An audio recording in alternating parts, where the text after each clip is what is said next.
Hello, welcome. Kerry here from Healing Humanity, the Power of a Proper Human Diet, and I'm here with several of my UK friends, and we're gonna talk carnivore. We're gonna share some stories, answer your questions, and we have a big announcement. There's a Great British Meetup coming up August 2nd, and I have a link for that in the description below, along with a link for Carl, George, Alex, Sarah, and Lauren, who couldn't make it today, but she's going to be at the Great British Meetup also. So all of those links are in the description below. But we're here to answer your questions. Hopefully, we get some of our UK friends on here as well and chat a little bit about the meetup coming up and anything else anyone is interested in.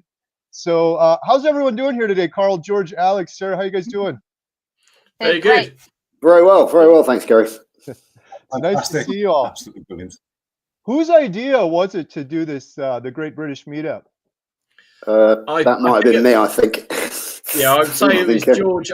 After you did your London event, Kerry, that Sarah and I and Alex were at, obviously George thought it would be a good idea for us to do it. So George is, why call him the puppet master? He pulls all the strings. I had the brainchild back in the autumn, actually, and I spoke to Carl about it first, and it seemed like a really good idea at the time. But mind you, it still does seem like a good idea, but it's getting a bit frightening now. It's getting close. Yeah.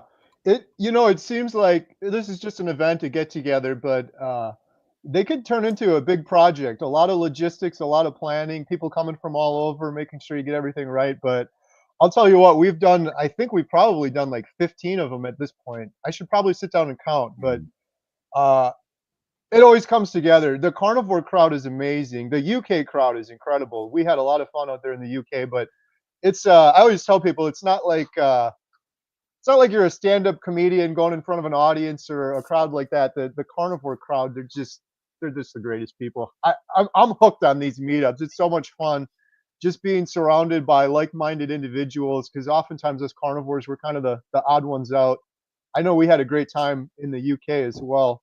So your event is August 2nd.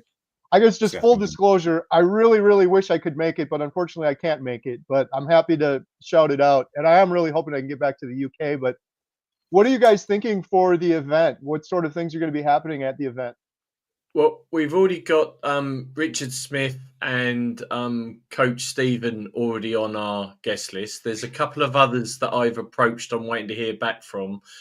I'd love to get Zoe Harkham, who's just around the corner, really, to come on as well. But I think we're going to be working on Lee, the Kent Carnivore, as well. So some of the good UK ones. And obviously, I'm hoping Alex will be there with us as well.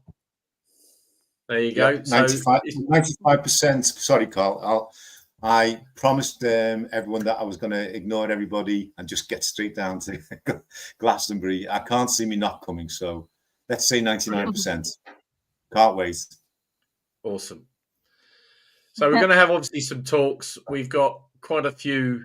George has organised the food side of it. I think so. We've got hog roasts and we've got beef joints and we've got lambs and all sorts going to be cooked. So no one's going to go hungry. Oh, that sounds amazing. You guys are having food too. What's the location?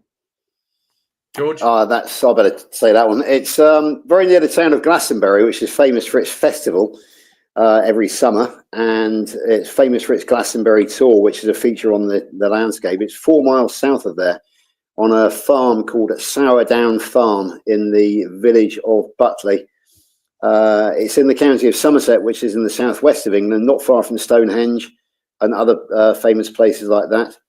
It's not difficult to get from London. There's a couple of routes. You can either come down the A303 or on the M4 and drop down the A37. So from London, it's really quite convenient. It's well serviced by motorways. So yeah, even though it's kind of the deep south of England, it is very accessible. So hopefully people will be able to come from all over the country. That's great. It's going to be a lot of fun. I really, this isn't flattery, but I really loved spending time in the UK. Just before going there, we traveled to Australia to film for the documentary, and that was great, but it was too much traveling for me. But I know there's a lot of history, obviously, in the UK, but just going around and seeing the architecture and the buildings and the people there were all it was just awesome. I'm really looking forward to getting back there sometime. Hopefully, bringing some more of the family with. We had some really good food out there as well, but excited for this. So, for those that are just jumping on right now, if you have a question for myself or Carl, George, Alex, or Sarah here, please post it with the QQQ in the sidebar, and we'll take any questions that you guys have. And I was thinking maybe we do a little roundtable and just kind of briefly share each of our carnivore stories, because I love hearing these stories. They never get old, and it seems like the audience likes to hear these as well. So maybe if we go around, maybe just in order here. I don't know, Carl, if you're willing to share first. Yeah, sure. So I was at a point where they wanted me to go onto statins to start taking insulin. I was pre-diabetic. I was having a number of other health issues. I was determined not to go on statins. I saw what happened to my father when he was put on them and how his health went downhill. So I went on YouTube, and like a lot of people say, I saw the Joe Rogan interview with Jordan Peterson. I turned around to the wife then and said, do you know what, I'm going to give that a go. And she did her usual, rolled her eyes thinking, oh God, not another fad. And I'm now entering my 100th week on carnivore this week. Wow. I've lost 7 stone. Blood pressure's gone to normal.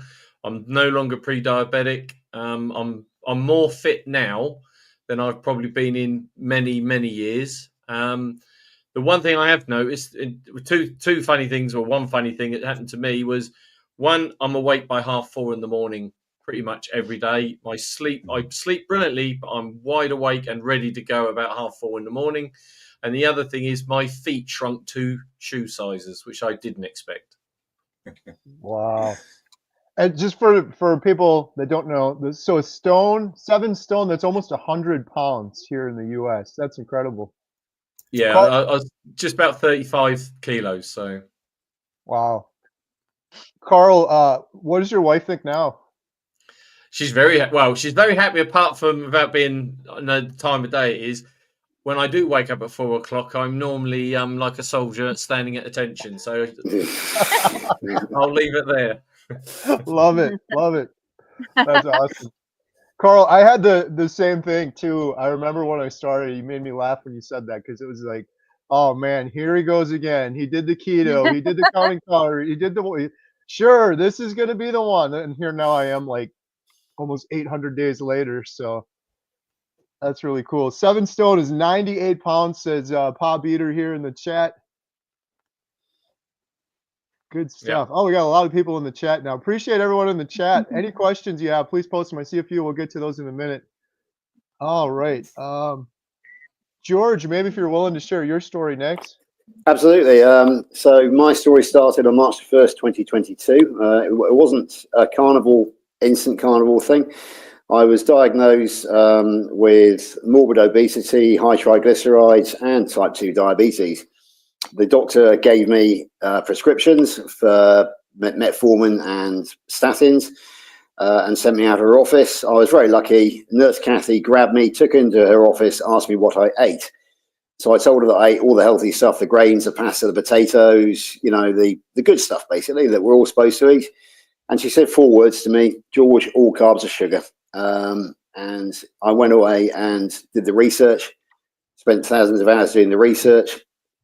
And basically then I had no idea about carnivore, stumbled my way through low carb and keto, and then eventually discovered carnivore via Dr. Ken Berry, of course, and Kelly Hogan, woman that eats only meat for 13 years. I was deeply impressed, and I decided to look into carnivore. It took me another year of gradually eliminating everything, but by August 2023 I was carnivore, and I've been carnivore ever since. The result being that I have lost, I was 293 pounds. This morning I weighed in 173 pounds. My HbA1c has gone from into the type 2 diabetic range to a very low blood sugar of 32 here in the UK, and I can't remember what that is. I think it's 5.1 in American terms, down from 6.7. And so triglycerides have been smashed from dangerously high to low. and my waist size has gone from 44 inches to 32 inches. So I've had all the classic results that you hear from going carnivore, and I'm carnivore for life now. It's as simple as that. Sorry, Alex, borrowing your saying there, but yeah, I'm now like yourself, Kerry, not going back ever. Wow, man, some good stories. That's incredible. Good job. All right. Before we go to Alex, I was just going to say real quick. Normally I do this. I should have mentioned this earlier. Oh, I guess. The next, if you guys will post your best questions with the hashtag ribeye, we're going to randomly give away a Healing Humanity shirt. So we're going to answer some of your questions and we'll do a drawing. We got this little tool. We'll do a drawing. We'll give away a shirt. So post hashtag ribeye with your best question if you could. Thank you, George, for sharing. Alex, could you share your story, please? Well, I was going to say ladies first, but I'll go next. If that's I was just going to say, I'm sorry. I should have had Sarah go first. I was just kind of going in order. Maybe let's have Sarah go next, and we'll save Alex for last. Yeah. Peace of gentlemen. I'm a gentleman. Oh, you're great, Alex. I follow in the footsteps of a very, very sickly mother who was always sick, always something wrong with mum. And then back in 2014, which is now 10.5 years ago, I discovered the carnivore lifestyle. Now, before people get excited, I haven't done it strict all that time. It's been more on off. And then 300 days ago, I decided to commit to doing it forever and never going back. And I've stuck to my word. So I am coming up to my 1-year carniversary of not messing about. But the reason I do it is because I had to help my mum through so much illness. By the time she was my age, she'd lost her entire reproductive system, her thyroid. She was on medication for this, medication for that. It was always something wrong with mum, and I always had to look after her. And she passed away a couple of years ago from more problems, more drugs, more surgery, multiple cancers, that kind of thing. And my main why for discovering carnivore and keeping going back to it and now committing is that I just don't want to turn out like her. The thought of being in constant fear of your health just terrifies me, and the doctors can't find anything wrong with me. And even doing it part-time carnivore and now 300 days committed, there's nothing wrong with me. I'm 49 with nothing wrong. The doctors, aren't even trying to get me on any kind of medication because there's nothing wrong. I've reversed so many things, pre-diabetes and insomnia, and I've lost 15 skin tags that just fell off my neck. I'm just feel fantastic, and when I eat just meat, I just feel fantastic. And like you guys, I am now never going back after seeing what it's like to do it for 300 days. I am never ever going to go back to a mixed diet. The only thing I should add though is because of my age and because I've messed about in the past, I am one of the slow weight losers. I've only really gone down like 1.5 dress sizes in those 300 days. But like you've said before, Kerry, in the past, you'd still do it even if you didn't get the weight loss. And for me, my main why and my reason for doing this is because I want to stay off medication. I want to stay well. I want to try and preserve my health for as many decades as possible, and I won't be going back. So that's why I'm here, and that's why I keep still logging on and seeing you guys. But that's my story in a nutshell. Oh, great story. I'm glad you're sticking to it strong. I think I remember when we met out in the UK. I can't remember how long ago that was, but I remember you saying like December, you're sticking to it. You're sticking to it now for sure. Yeah, 100%. I've not been out of ketosis in 300 days, so I'm never ever going back now. Never. Nice. I think that's a great thing for people to hear, because I know there's a lot of people always get mad at me because, oh, Mr. Perfect, he's so strict on carnivore, but I just can't. I can if I have a little bit of a cheat, I completely fall off the rails. But same. I feel like a lot of people kind of had your initial approach, Sarah, where I'll do mostly carnivore.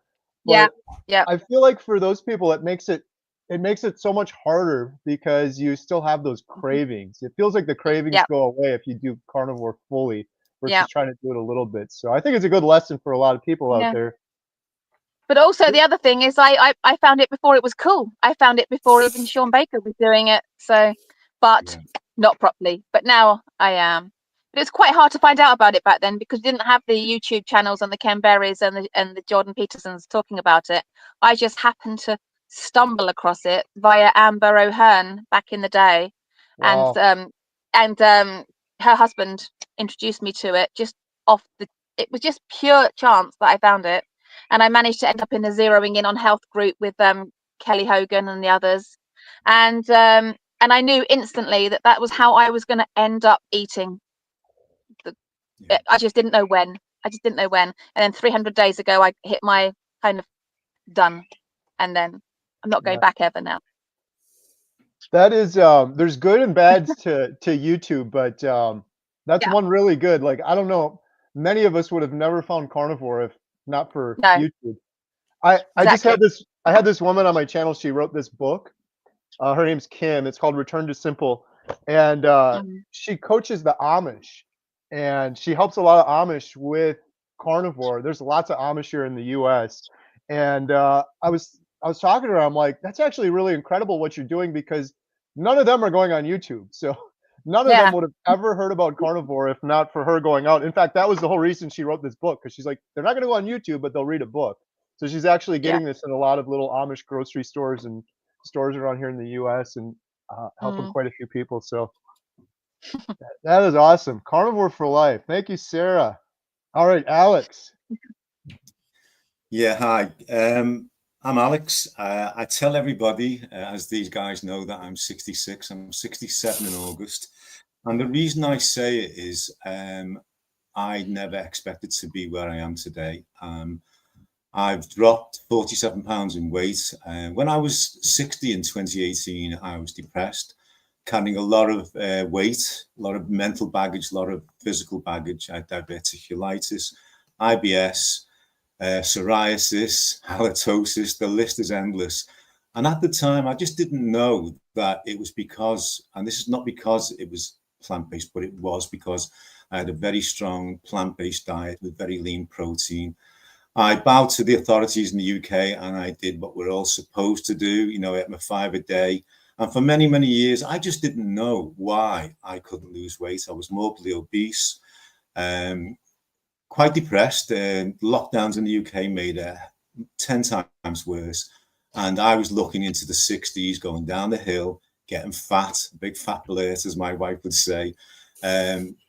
A total knee replacement, osteoarthritis. No wonder I was depressed, but I didn't know it. But for me, very similar to George, mine was the 1st of May 2022. I think George was in March, wasn't it? I just sat down one night watching food channels as usual. And I thank YouTube, Fat Fiction, the documentary, and Dr. Sean Baker. So if people don't know who Dr. Sean Baker is, he wrote the Carnivore Diet book. I was skeptical. Fat Fiction didn't mention carnivore, but it mentioned the keto diet, which I'd never heard of either. But because I was a cook in the house, thought I was a super cook, you know, it was all 20, 30, 40 ingredients per meal, but never, ever, never low fat, low carb, high fat. It was the opposite. I was getting nowhere fast, but I luckily for me took charge of my life on the 1st of May 2022. Went on the carnivore diet, realized it about a couple of weeks later. And the guy you see today, guys, if you watch my channel as well, I've documented it many times. This is the best I've felt since I was in my 30s. In my 30s, my daughter Sophie was born. I was 31. She's having her baby in July this year, so I'm going to be a granddad. So we're going full circle. And you know, I feel really blessed, guys. I'm a spiritual person, and I feel as if the carnivore diet has given me my life back. It probably sounds a bit smushy, but this is the happiest I've been in decades. And being around people like you guys as well, it's just sort of brought me to another level. So that's my story. Good stuff. Kerry, I forgot one part of my story, which is quite important, and that's that my wife is Lainey. And we are a cancer-stricken household. She has had breast cancer and has had a mastectomy and has gone through all the chemo and the radiation. And she is on long-term chemo now. But she has, thankfully, she discovered the Otto Warburg effect and has listened to DC, Learning to Live, over in Australia, and also Thomas Seyfried. She understands that glucose feeds cancer. Therefore, she is very strong ketovore. She absolutely loves her premium meat. She will continue to eat some of the low carb veg such as cauliflower, and the occasional tomato and that sort of thing. But she is heavily meat based, and it seems to be she's got energy, and the cancer is in remission still. So yeah, it's quite an important thing to mention that we are basically a carnivore household now with the cancer in the background as well. So yeah, it's been it's a difficult journey, but we are we're getting through it. Yeah, I'm so glad you mentioned that, George, and I wish your wife the best. It sounds like she's doing all the right things. We're doing this documentary, and a big part of it is going to be cancer. We were never even going to include cancer in it until I started learning more about it. It's interesting you just mentioned that. I've been blessed to interview all these doctors, and one question I always ask them is, what sort of advice would you give to a loved one if they were diagnosed with cancer? And I've been compiling that. We just finished it, and I think it's like, I still have to edit it down, but it's about 45 minutes of different, not just doctors, but also individuals that have gone through cancer themselves, or doctors giving advice on what sort of advice would you give someone if they're diagnosed with cancer. Of course, a lot of them, it's focus on your diet because of Otto Warburg, like you just mentioned. The other big part of it is the mindset as well, which is a little bit of a tougher area. But we filmed Tammy Peterson for our documentary, and she was diagnosed with cancer, and she's been in remission for 6 years and eating a carnivore diet for 6 years. And she attributes it to carnivore diet, but also in large part due to prayer and her mindset. This is the interesting thing with cancer. When you stress, it releases cortisol, and cortisol converts to glucose. So I don't know how anyone could have cancer and not be stressed, but by being stressed, it can perpetuate it because you're releasing that cortisol, which converts to glucose. So if you're able to get over that and have a good positive mindset, I don't know how people do it, but Tammy Peterson she was able to do it pretty well. But yeah, it's a big part of our documentary for sure. So, all right, we got some good questions coming in here too. You guys have probably all heard my story. I'll just share it real briefly because I do see some new faces in here in the chat I haven't seen before. I've been carnivore now for almost 800 days. I'm down 100 pounds since my heaviest. I overcame depression, anxiety. I was on 15 different medications. I had gout in my foot and arthritis and all sorts of things. And like some of the others here have mentioned, I saw a couple people. I saw Jordan Peterson on Joe Rogan as well. I saw Dante Ferrigno talking about carnivore. That's what led me down this path. And then I did more research and I learned about Dr. Berry. And then I think is when I saw Dr. Jordan Peterson. And when I saw Jordan Peterson on Joe Rogan, and he said, I've been off all my antidepressant medication, and I have been for a year on a carnivore diet. That blew my mind. He also said he stopped snoring the first week on carnivore, which was crazy to me because I snored for years and I had a CPAP machine. So that was what a couple of the things that ultimately convinced me to do carnivore. I'm no longer depressed. I'm no longer anxious. I'm down 100 pounds. I don't have gout. My IBS is gone. Like literally, I couldn't feel any better than I have. And I decided to do a documentary called Healing Humanity. And we've been traveling all over the world for almost 2 years now, filming people like Alex on the screen. Alex, we filmed him for our story. We filmed Lauren out in the UK as well. And we're on the home stretch now. We've done 52 interviews. We have about 3 more to go and we'll be done. And we're hoping to finish the main documentary and have that out to the world next year. It's taking a while because there's a couple people, not Alex, but a couple people that we followed over the course of an entire year, including Bill Knott in Alaska. We filmed him on day 1 and we filmed him on year 1, day 1. And I'm actually going back there this summer, not for the documentary, just for fun, to film him on, he's going to be coming up on year 2 by the time we go up there again for the second time. So yeah, that's my story. Carnivore's completely changed my life forever, and I've seen it heal so many people. And the reason I'm doing the documentary is because there's a lot of people out there in the world that are hopeless with depression, anxiety, or cancer, or fertility issues, or autoimmune disorders. And it's not because they're choosing to be horribly depressed or choosing to have cancer or choosing to have fertility issues. Just a lot of them aren't aware that the root cause of that, in most cases, is nutrition. I never would have thought in a million years my depression would have been cured by just changing the foods I was eating. I thought it was just something wrong in my brain. So that's the reason I'm so passionate about it. I'm not telling everybody, hey, you got to be like me, eat like me, but I just want people to at least have the option and understand that, hey, if you're horribly depressed, it's probably your nutrition, and a lot of people don't. So we're just trying to get the word out to the world by sharing other people's examples. So, all right, should we take some questions? And before we take questions, I just want to say one more time, because there's a bunch of people that have jumped on since.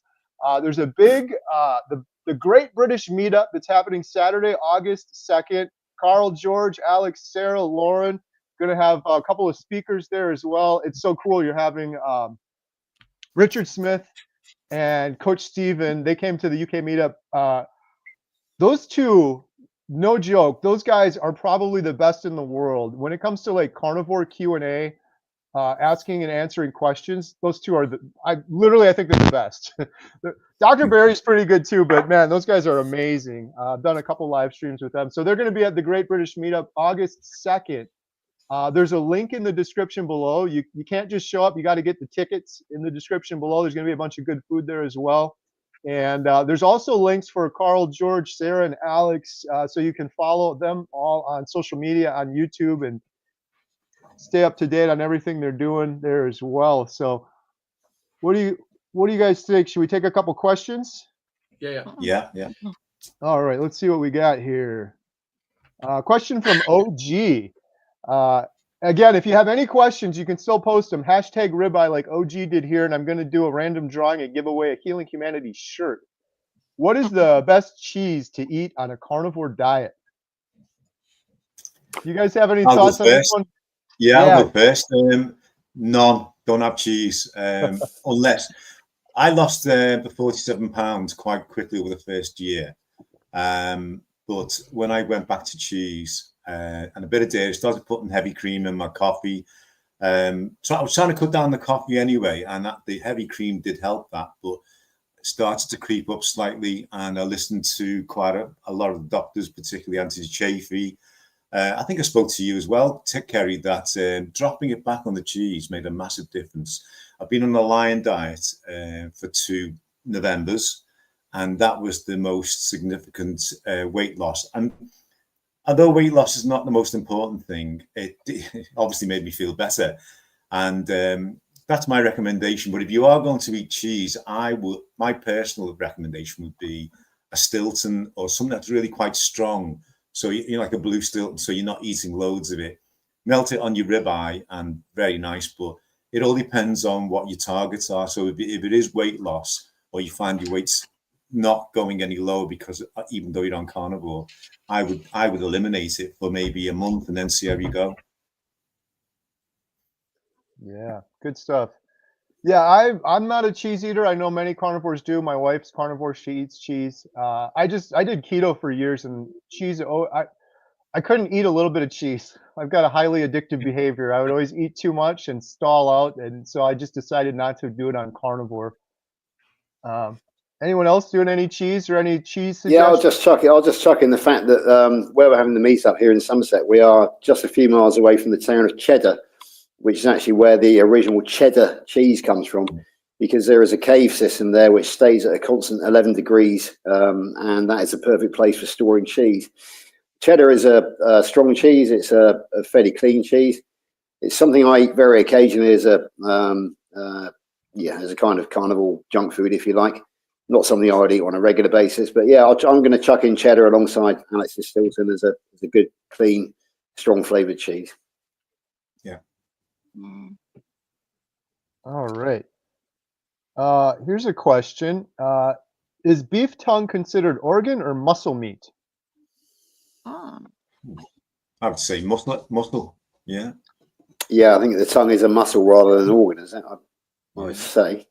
Anyone here have beef tongue? I think our friend Lee Copus has a couple of times. I haven't tried it yet. No. I have eaten beef tongue in the past, but not in recent years. My mother used to swear by it at one time. All right, Patty McKay. Question. I've been doing carnivore for 6 months. I've lost 45 pounds, but I find it so hard to do when the rest of my family isn't on it. Question. How do you do it? My family won't support me. Well, I'm very fortunate, Patty. My family's doing it with me now, but they weren't initially, and I still was able to do it. Yeah, I was still able to I was still able to do it when I first started. It's a lot easier when the whole family's doing it, but I don't know. I find most families they still have if you eat a regular meal of meat and potatoes and a little side dish, the family can eat Yeah. that, and you can just take more of the meat. To get your community and support, I would suggest getting it elsewhere. Like for me, when I first started carnivore, I was on YouTube all the time, getting my community and being with like-minded individuals on YouTube or joining one of these groups. I was in Dr. Barry's group for a while. Um, I don't know. Does anyone else have any thoughts on that for Patty? How do you do carnivore when your family isn't on board? Yeah, I mean, one of the things They that will come I around can to say. it. Oh, yeah. I Sorry, was going to George. say, Kerry, that you just mentioned community, and it's interesting because the four of us on here, along with Lauren, we actually got together as a community back in the autumn of 2023. So we've known each other all now for nearly 2 years, and we've been very supportive. When it comes to family, it's basically I got pushed back to begin with, but they've seen the miracle happen. They've seen me lose 120 pounds, and now they just let me get on with it because they know that I succeeded, and they're very happy with the fact that I'm healthy and well again. They get a bit bored of me talking about carnivore, but hey, we all like to spread the word, don't we, Kerry? Oh yeah. I think George makes a valid point because I went solo. My wife was almost the opposite. If I ate meat, she ate salad. But when people started seeing the results, I've now got 5 or 6 members of my wider family all on carnivore, and they're reaping the benefits from it. But obviously, unfortunately, as you saw the guest visit from Donald, my bulldog, who just turned out a little while ago, he is my carnivore comrade. And he gets annoyed when I don't leave him some ribeye steak. That is awesome. That's a good partner in crime to have on carnivore for sure. My No, dogs. it took me years to get my family on board, years and years, really. And I've only really become successful when they really truly understood, or just gave up moaning. They really truly understood how seriously I was going to take it, and you know, but it does take a while. But I think you either soldier on or you perhaps struggle a little. But either way, the journey, once you've discovered carnivore, you know you're going to end up doing it. But like George and everyone else has said, get yourself some community, get into some good Facebook groups, because it will take a while for the family to catch up. But they will catch up once they see your results. They will. But until then, community, like finding friends like George and Carl and Alex and things like that, are what keep me going, because I'm going to be accountable to them. My family are just going to keep doing what they're doing. I have to cook for them all the time. I'm the only carnivore in the house. My eldest son is keto, and the other 2 want all the variety. And so I've had the last 10.5 years of trying to be carnivore whilst cooking for them. And it's not been fun all the time, but they know how serious I am now. And I think they don't say a word now.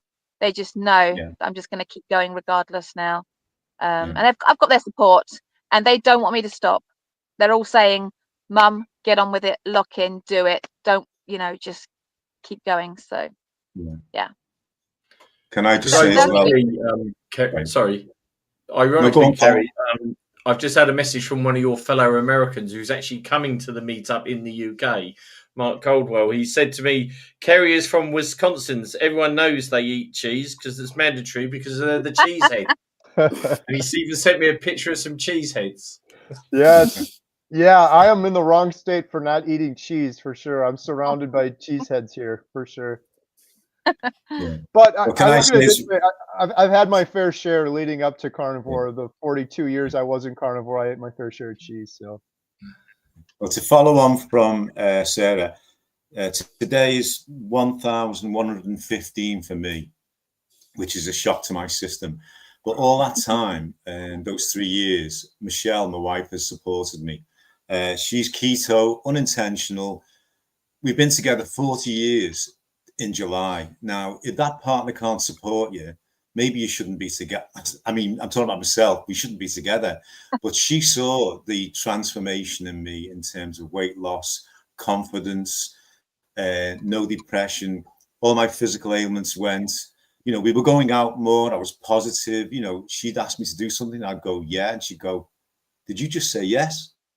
I'd lost I'd lost my mojo before carnivore, but as the others have said, that those people, that family support you've got, they've got to support you mentally. It doesn't have to be physically, or they don't have to eat what you're doing.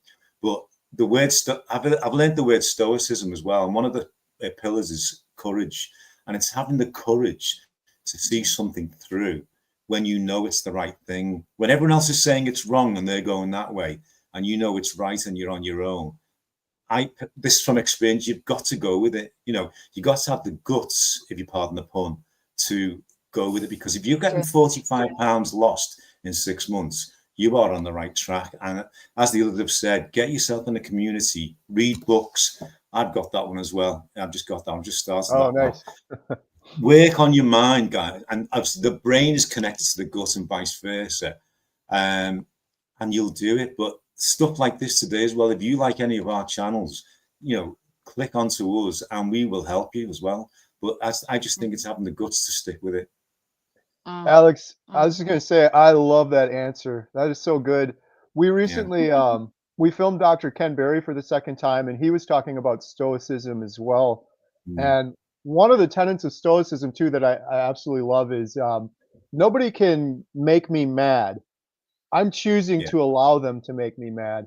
And it's kind of in the same way with Patty here. It's like, it's unfortunate if your family isn't on board with you, but you have to be strong enough in your mind to realize you're doing this for yourself and you're making the decisions and you're ultimately in control.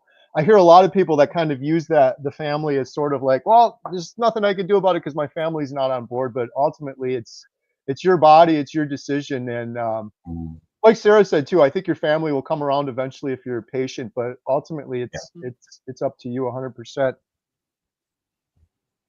Totally. Oh, good stuff. All right. Here's a question from Kaleidoscope Mind.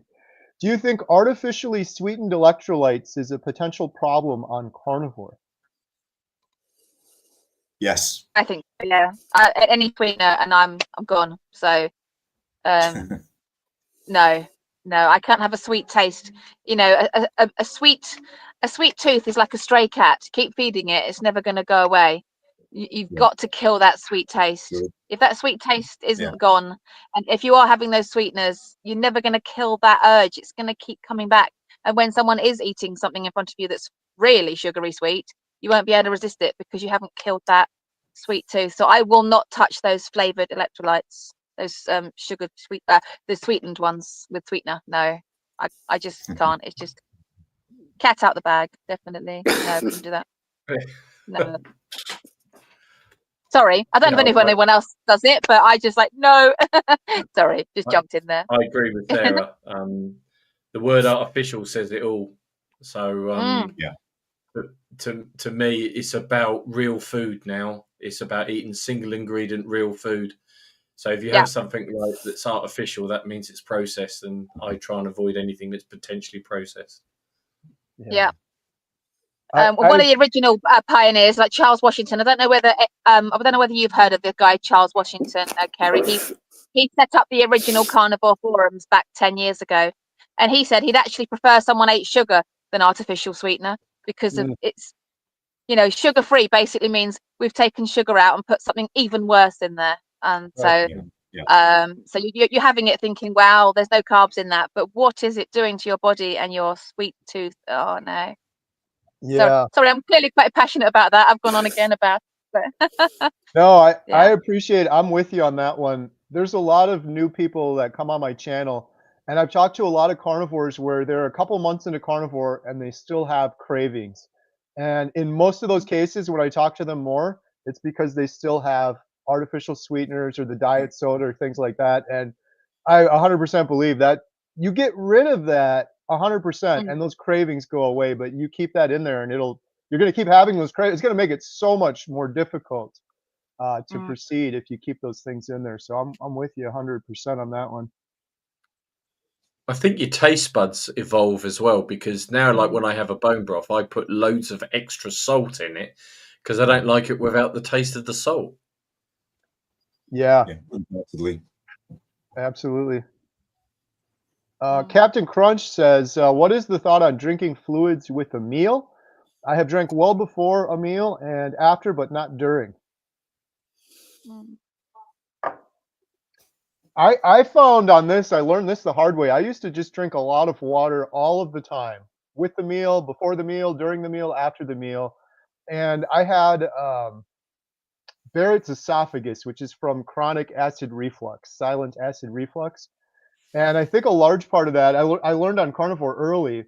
I would eat like some meat and I would drink water and I'd get that acid reflux again. And then I learned quite quickly from a couple of the good doctors, you shouldn't be doing that. So I don't drink water while I'm eating. I'm trying to be very intentional. Just everybody's Yeah. different, of course, but for me, I get bad acid reflux. So I try to not Yeah. drink during eating. I try to have a nice window. So I think I connect to Dr. Chafee saying, drink to thirst, eat to hunger. You know, keep it simple. You don't have to have, you know, I don't get bogged down with detailitis anymore. I just think when I'm hungry, I have a steak or whatever. You know, if I feel like a glass of water, like I've got a bottle here now, I'll drink it. But I don't have any sort of set times or, oh, it's mealtime, therefore I'm going to have a drink. We're all different, but that works for me. And I, like you, Kerry, I don't drink during a meal at all, you know. Well, I think you're right, Alex. It's listening to your body. Your body will tell you Yeah. when you want nutrition and rehydration. You don't need a mechanism of 3 meals a day or anything like that to tell you. It's when your body needs something, it will tell you. And I work on that basis totally. 100%. that has been one of my favorite things on carnivore too, because before carnivore, there was too many signals and too much input that my body didn't know what the heck was going on whenever. Now it's like you need more salt. Like my body just tells me you need to drink some water. You could just hear those signals so much more clearly. And that's probably how it should be for all of humans, but we're kind of overwhelming our systems with too much junk and input and signals and meals and snacks. It's our body is just like, what is going on? Give me a break already. I feel like that's what happened when I went carnivore. My body was like, oh, thank goodness. Finally, just put the proper fuel in the tank for the first time and not all this other junk. Mm. All right, here's another question we have from Bev. She used hashtag ribeye. We're going to be giving away a Healing Humanity shirt in just a minute. Random drawing if you post a question with hashtag ribeye. So post a couple more questions. Bev says, I've been carnivore I've been carnivore 5-ish years. Have any of you all fell off and jumped back on? Sarah. Everyone's looking at Sarah. No, that's me. Sorry. That's me all the time. 10 and a half years of that. Well, 9.5 years of that, and now nearly a year of not doing that because I got bored of doing it. So yes, because I knew straight away it made sense to me that I needed to be carnivore, but I'm a very highly distractible person. So I got distracted and then had to restart more times than I can say. But my health is good, though. There's nothing wrong with me. At nearly 50, I've hardly got any grey hairs. I've got nothing wrong with me. No medications of any kind. So I still feel like I'm winning. But yes, that's me. I'm the one that's had to keep restarting. But 300 days now of not restarting, and I'm very happy. So, Yeah, and I'm not going back. I'm not going back. One thing I will say is that I haven't fallen off and climbed back on again, but I went through a long period of transition. It took me 18 months from being diagnosed with diabetes before actually going full carnivore. And even then I've made transitions since. I've gone much more lion now, and I'm actually mostly raw lion now. I mostly eat raw steak, which I think Dr. Kiltz is a great fan of. And I found that basically my own gut health has improved since I've gone raw. I think my general health has improved since I've gone raw. I don't eat raw at the weekends because my wife likes to cook. She's a very good cook, and so we have roast at the weekend.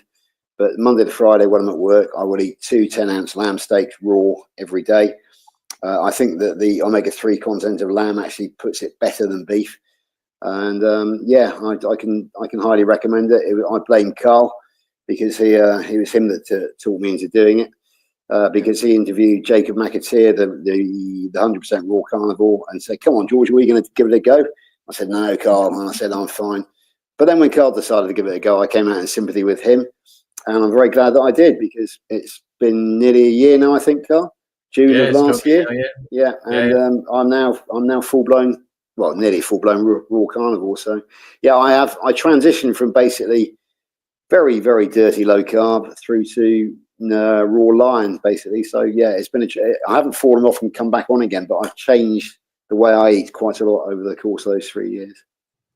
Well, Yeah. I confess that my football team, or you call soccer over there, which is wrong, totally. But my football team got promoted to the Premiership after 20 years absent. So unfortunately, that weekend I went very off carnivore, and it took me about a week and a half to stop having the feeling of bloating and all sorts. But it's a once in a chance. Unfortunately, we got relegated now, so we're going back down again. But it was a fun year.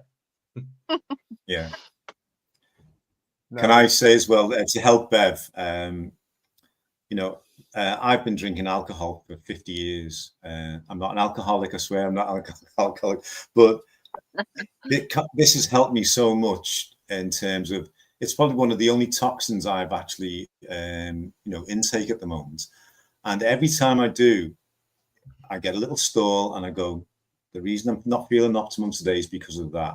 Same with ice cream, you know, I have Dr. Kilter's ice cream. It's the best one out there, but it's still got that dopamine attraction. And Kerry's got a switch. I've got a dial. I'm pretty tolerant of things, but I'm much older than Kerry. And I'm thinking to myself, you know, as I start going into my 70s and my 80s, do I still want to be regretting things? Do I still want to be thinking, I shouldn't have done that? And the answer is no. But with Bev, I think 5 years is a long time to be doing a carnivore. Well, it's a good time to be doing a carnivore. She must know now what her triggers are, or what her little sort of naughty little, you know, dabbles are. And she has to remember, this is not me preaching, but what is the why, or what is the series of whys? And that's what I always go back to.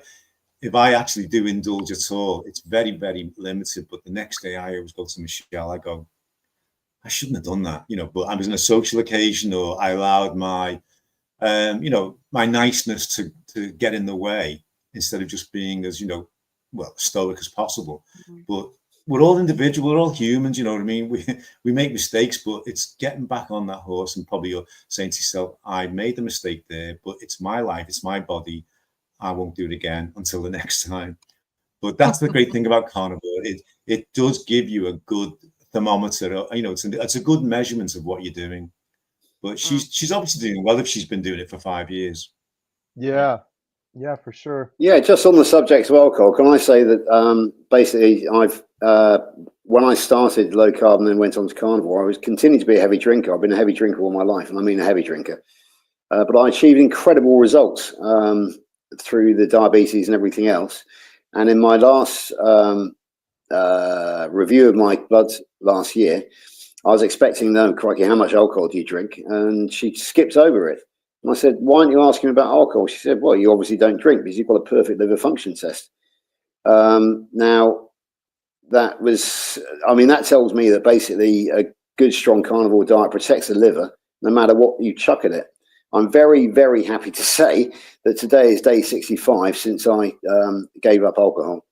So I'm nearly 10 weeks of actually giving up alcohol, and I won't be going back for financial reasons, for my mood reasons, and also the night sweats have gone as well. So I just get night sweats when I've been drinking alcohol. I have replaced it with the zero alcohol beer, so it kind of tricks my mind into thinking that I am in the social situation. But yeah, I'm very happy to have given up alcohol now. And again, I use that word again. I won't be going back because my life is much better without alcohol. So yeah, but just to point out the fact that I did a 3-year N=1, a 3-year experiment with alcohol, and the results were surprising because it wasn't too deleterious. So I would highly recommend that people don't drink alcohol, but don't think that you can't do carnivore if you do drink alcohol, because you can.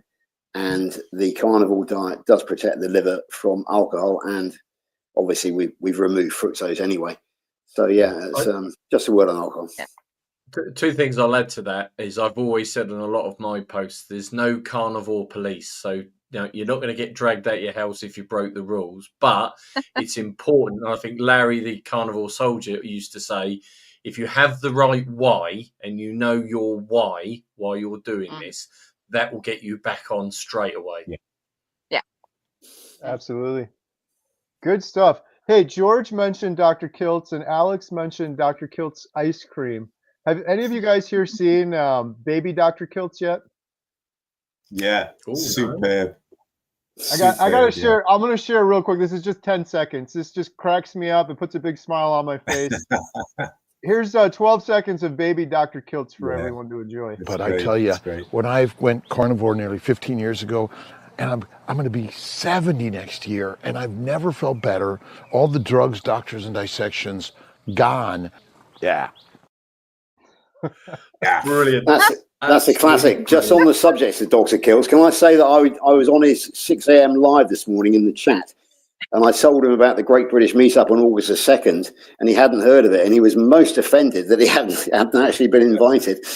But Dr. Nelson did point out to him that they do have another engagement on August the 2nd, but Dr. Kiltz was, why haven't I been invited? But but he did say that if he had the chance to, send a live stream or something on the day, then he would do. So, as you know, Kerry, Dr. Kiltz is a great fan of the meetup concept, and he is aware of us now. And I did send a follow-up email to Alia, giving her all the details afterwards. So hopefully, I might even go on with Dr. Kiltz in the future, because obviously I've got the type 2 diabetes story and the weight loss story and the beating alcohol story. So I might have I might even volunteer to go on with him myself. And of course, I eat raw, and he's a great believer in eating raw as well. So I guess I would be a candidate.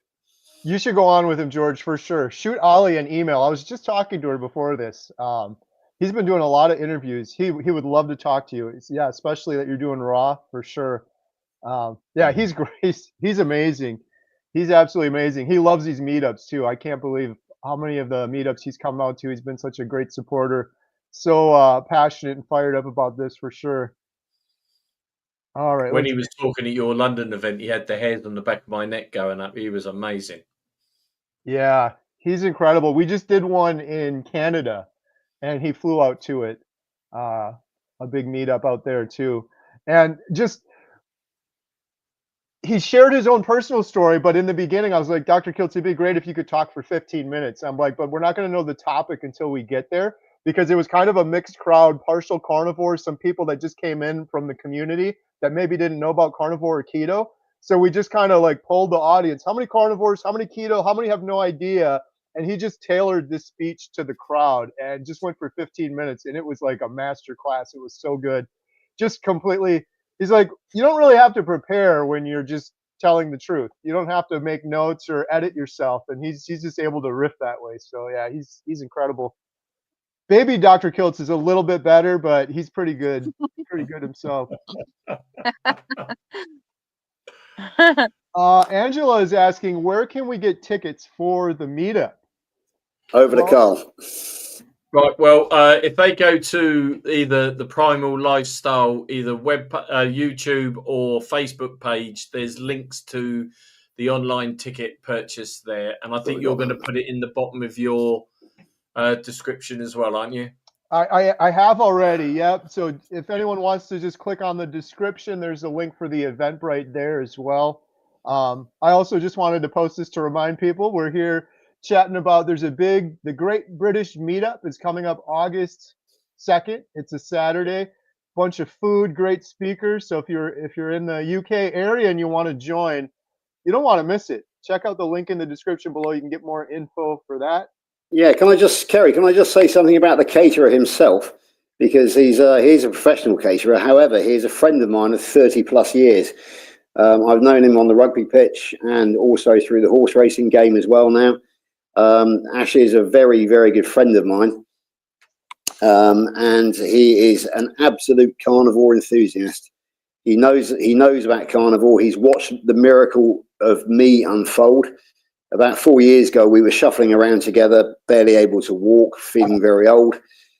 He watched the miracle unfold for me. He is now very close to carnivore himself and feeling a lot better for it.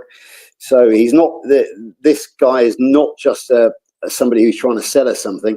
He's somebody who is part of our community. He's a friend of mine, very good friend of mine. He's almost like the 6th committee member, because I consult him quite a lot about the how we advertise and that sort of thing. It was him that recommended the location, because I did originally ask if we could use his farm, but he said no, we've got a much better place just down the road now. I'm actually meeting him there next Friday night. He's doing a hog roast there.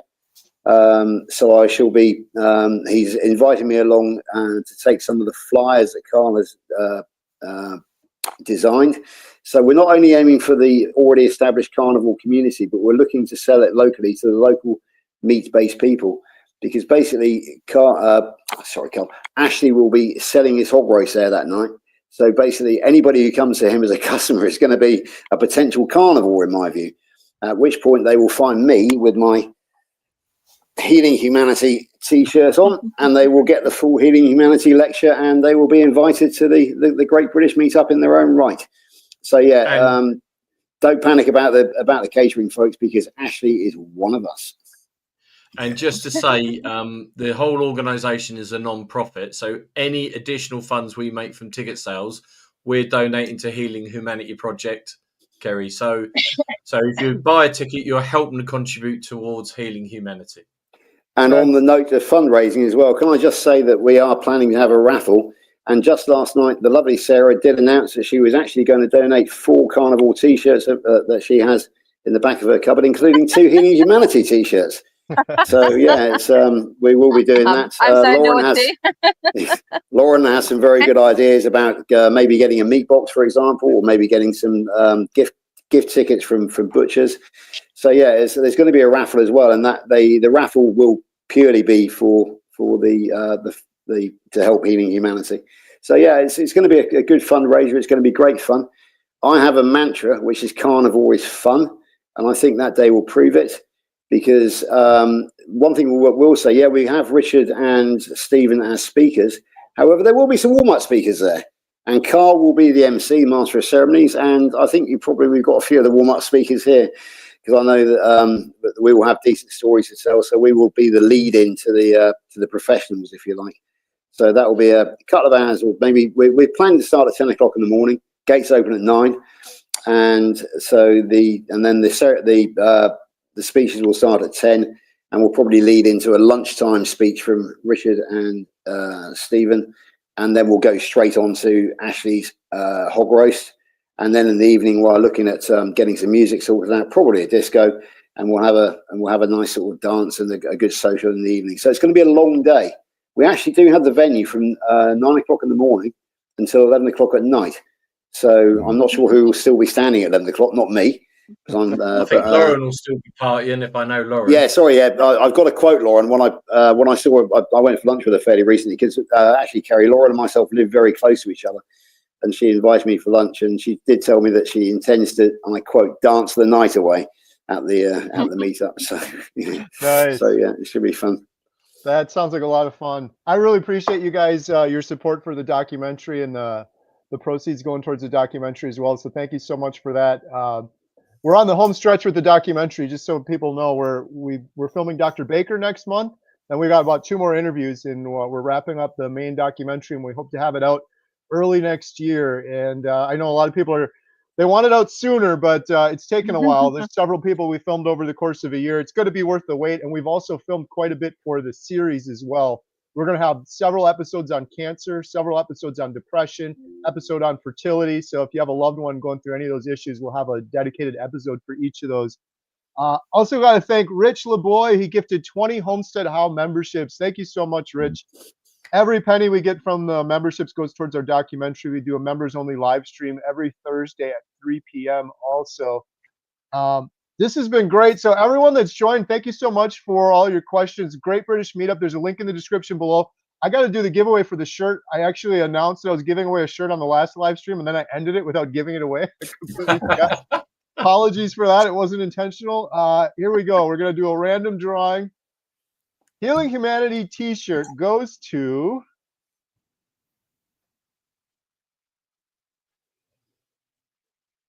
Musdas Sian. Congratulations.